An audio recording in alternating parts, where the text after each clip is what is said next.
শুভ আবেলি জনাইছোঁ বন্ধু বান্ধৱীসকল। সকলোৱে বাৰু কি কৰি আছে? মই আজৰি পিজৰি হৈ ভাবিলোঁ এবাৰ কিনি ওলাই যাওঁ, আৰু যিহেতু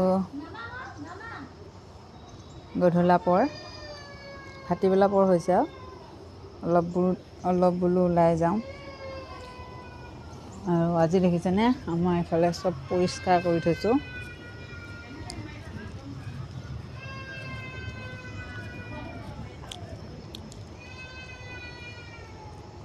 দেখিছেনে? মনটো বহুত ভাল লাগি আছিল। মানে চোতালৰ আগতে বহুত জংঘল হৈ আছিলে, আজি এইবিলাক চাফা কৰি দিলোঁ।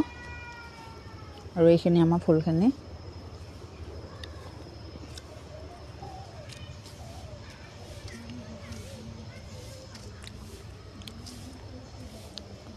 ওলাই আহিছোঁ এবাৰ।